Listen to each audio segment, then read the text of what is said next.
What are we going to do in heaven? Revelation 21, and it's a very interesting play on words. There are two words for new in the Bible. There's neos and kainos. Kainos means a new version of the same kind. Like, these are my favorite shoes. And when they wear out, I'm going to get another pair, and they'll look just like that, only they'll be new. But they're not different. They're new, the same. If I got Neos shoes, I would get orange ones or something. They would be new, different. Now think for a minute why I'm saying that. Heaven is always described by this word, which is new, or what theologians call renewed. New of same kind. So for a minute, think about that. Heaven is not going to have orange grass, pink water, unless it's during the tribulation. Of course, that's going to all be gone when the water turns red. But what I'm saying is, heaven is new in the sense of a renewed form of the old, not different. So now back up and think about, what was life like before the fall? Because heaven in some senses is described as a paradise. It's kind of like going back to the Garden of Eden. What was the Garden of Eden like? Were Adam and Eve sitting in classes all day long, taking notes, singing and doing all the boring stuff, that people associate with that? No.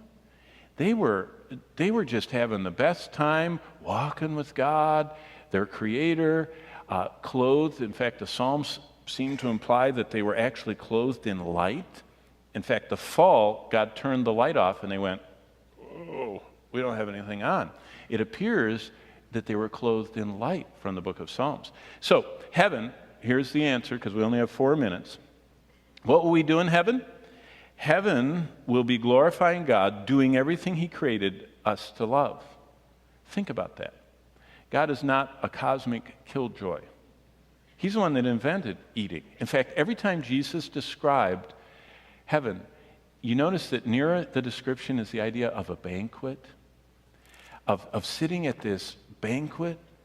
Did you know, to us, we eat like at banquets, most of us, and go to restaurants where you can order anything you want. You can order as much as you want. In the world of the Bible, only a select few could have what they wanted. Everyone else scraped out and eked out an existence, and the banquet metaphor or motif to them was unbelievable. To think of sitting and not working and having someone bring you food and getting seconds. That was like, and so think of it. Heaven is glorifying God, doing everything He created us to love. Banquets of eating and drinking, being around growing trees bearing fruit. Heaven has trees that are growing measurably, month by month, it says in Revelation 21, bearing fruit. So this idea of time shall be no more, it's not like time is frozen and everything's just the same. There is passing of time. That word in the Bible in Revelation where it says time shall be no more, it doesn't mean time shall be no more. It means no more waiting, it's going to happen now. It doesn't mean time is frozen. There's still going to be the passage from us who are finite of time. It's just endless. It never runs out. Your meter never runs out. So things are going to be growing, things are going to be bearing fruit, there's going to be flowing water, they're indescribable color. It says in Daniel, we're shining like the stars. And did you know what? Whether therefore you eat or drink or whatever you do, do all to the glory of God. Did you know that forever? In fact, someone asked me, they said, I'm not going to be able to be there tonight. Tell me what you're going to say tonight.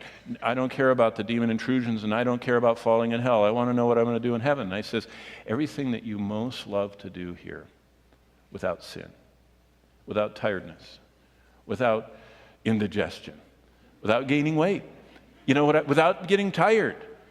That's how the Lord portrays heaven. And it portrays it as we are going to endlessly be enjoying God.